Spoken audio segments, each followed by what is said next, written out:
Hey guys, it's Lee with Barely Training. I am doing a kind of different sort of video today. I'm with a lawyer, Colin, who I've known for a very long time.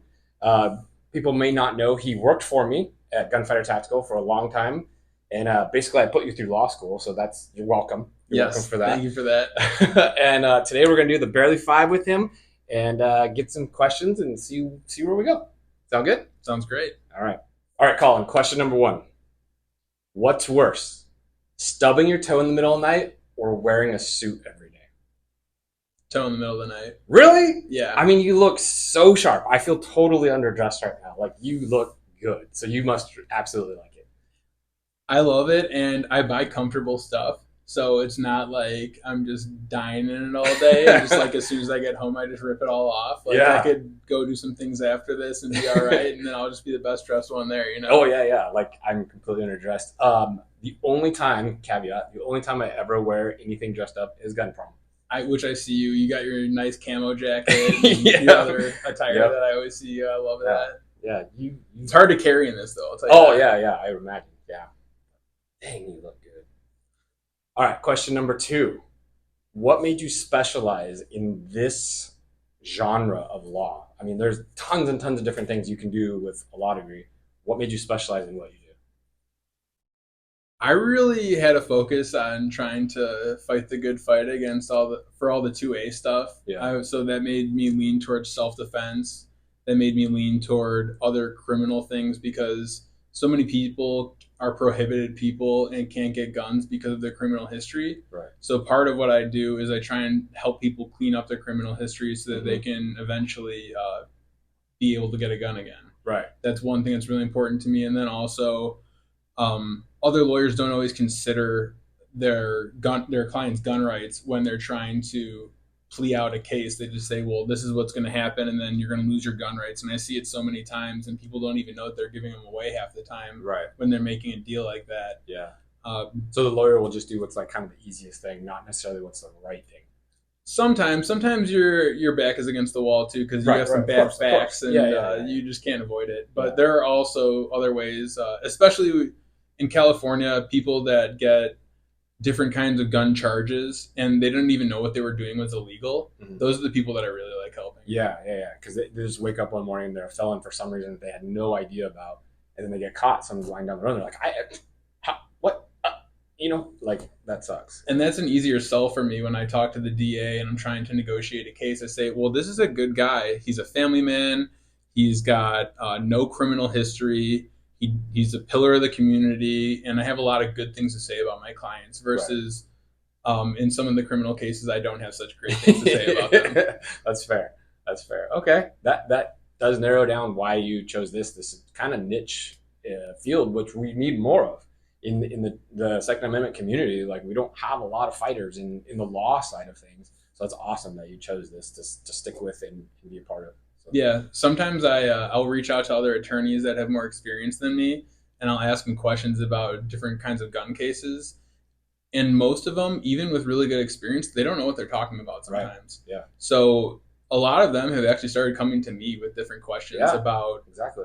how the new cases in the Supreme Court is going to affect different people and Yeah. how they can use it to their advantage. Yeah, definitely. I have friends in law enforcement, and they'll sometimes call me to ask me specific questions about guns. Like, Mhm. is this illegal? No, it's not. Or is this illegal? Well, technically, this, that, and the other thing.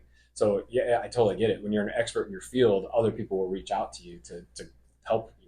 That's cool. That's really cool. All right, question number three. We kind of touched on it a little bit. California has obviously been known to be anti-gun, right? To say the least. Yeah, to say the least. What's some of the toughest things that you find, like daily or pretty much every case, that it's a specific California gun thing that just drives you nuts? I hate the DOJ. I The Department of Justice are so hard to deal with. bet. I have so many people when I'm trying to help them clean up their criminal history. They really should qualify to get guns, and they're not prohibited people according to the law. Right. But when they go run a background check, they get flagged for something or other because either somebody has the same name as them or because they had something in their history that wasn't disqualifying, but for some reason is keeping them out of it. So let's say somebody gets a restraining order against them, you lose your gun rights while the restraining order is in effect. Right. But after the restraining order goes away, you're supposed to get your gun rights back. Right. They don't always report when somebody gets the restraining order taken off. Yeah. So it looks like it's an open restraining order against my client sometimes, and there's just nothing I can do at certain points except for plead with the DOJ and try and get just them beg, basically. Yeah. Yeah, because it's just, and it's so hard because they don't have any phone numbers over there either. Yeah, no they kidding. don't want and you to contact even if them. you do get a hold of them, it's this different person every single time. So nobody has a clue what each person said or are talking about. That's right. And the few times they call me back, I keep them on the phone for like an hour asking them every question that I had built up. Here's the list I built up. Yeah. That's exactly. And what's your name? And how I'm going to quote this, Yeah. Yeah, absolutely. We had, back at Gunfighter, we had a guy who got a restraining order, came in, he's like, hey, it's over, I'm going to dross my guns. Cool, no problem. We'll dross them to you. We dross him. Gets kicked back, rejected.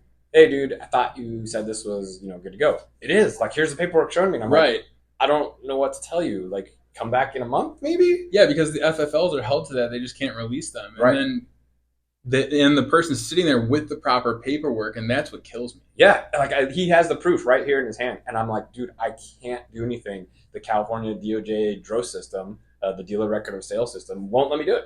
And I'm like, I felt so helpless. That's exactly the feeling. And like, I'll be talking to their operators too, and I'll tell them the situation. They're like, "We'll just have them go try and buy a gun again." I'm like, "No, I know how it should work. That's not how it's working, though." Right? Yeah, just have them go spend more money. Yeah, don't worry about it. We'll just wait. Yeah. Jeez, that's crazy. Well, I can definitely feel your frustration on that one. I was on the other side of it, so I'm glad there's people like you fighting for those guys where I just had no clue. I didn't know what to tell them. I just like, try again later. Yeah, bummer. Okay, question number 4. You kind of just told me about what the most frustrating thing is. So I would imagine, and the question is, what's the most rewarding? Getting charges dismissed for good people. Yeah. So I've had a handful of good cases come across my desk that I've been able to help out people. Some hunters in this one case, they were hunting. They didn't know what they were doing was against some sort of game regulation. Mm-hmm. So they got their rifles taken and they got citations for certain things that no one would have cared about otherwise. Yeah. And then eventually I went through this whole case. I ended up getting it dismissed for them. And it was just so rewarding seeing them because they sent me pictures of them with their rifles back. It was a father and son that were really happy to go hunting together. Yeah, and I'm sure hunting is one of those things that they've carried on for traditions forever, as father-son. And then it stopped all of a sudden because they did something they didn't even know they did, which is lame. Right. And then you restored that, so they'll be able to continue that tradition forever. That's huge. That makes me feel good. Like, man, good job. Awesome. Yeah. Great. Question number 5, the last question on the Barely 5. I'm going to have a lead up to this. Your Instagram videos are amazing. Like, they're so good. The editing is cool. You are cool. I love how you get fired up in some of them. They're awesome. Tell me about the creation of that. Like, who creates the content? Are you video editing it? Like, just give me a nutshell version of that because, dude, it's so good. I love them. Every time I see a new one, I'm like, yo, I'm watching. So tell me about them a little bit. Thank you for that. I seriously appreciate that. Yeah. Anytime I get positive reinforcement like this, it just helps fuel it so that I can just keep pushing it and keep doing it. Because sometimes I didn't know what to expect really when I started it. I just figured I'd put it out there and see what happens. Yeah. And basically, I just take ideas for scripts that I think people want to know about. So it's kind of infotainment to me. Yeah, absolutely. It's a mix of entertainment and information at the same time because I don't want to be that boring, legal video where it's just some stupid lawyer on there just like rambling off.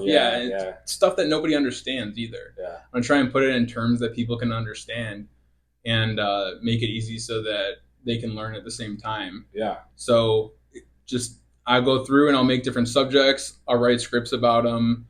And then I have a really talented video guy who comes over here with me and we record and we do it about once a month and we knock out videos and then he goes and he edits everything for me and he brings it back to me. We make little adjustments here and there.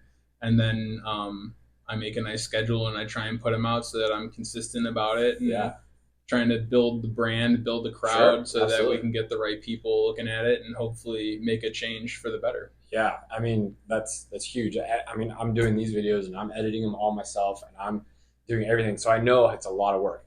Content creation is a lot. Just thinking of like, oh my gosh, who am I going to interview, or Hmm. what am I going to talk about, or whatever. That's a lot, and you're doing it all on your own. So yeah, that's awesome, man. Like they're really really good. So what is your Instagram handle or call sign or The Rudolph firm. the Rudolph firm? Just the Rudolph firm. The Rudolph firm, like all across the board for all the platforms. I got the Okay. same one for all of them. Oh, nice, nice. That's easy. Yeah, Just make it simple. exactly. Yeah, nice. All right, Colin, that was the Barely Five. How can people get a hold of you? That's a big question. So we said the Rudolph firm is like all your social media, but what about website, phone numbers? Give it all. Give us the info. TheRudolphFirm.com. It's got all my contact information in there. Easy Phone enough. numbers change. My email's on there as well, Yeah. and you'll just be able to reach me through there. Okay. That's the best way to contact me. That's the best There's way. there's a direct way to message me through the website. Oh, right. Okay, cool. Very cool. Well, I guess that's it for this episode. We'll hang out and check out this beautiful building you got here, and we'll see you next time on what are we talking about? Barely. Barely training. Yeah. See ya.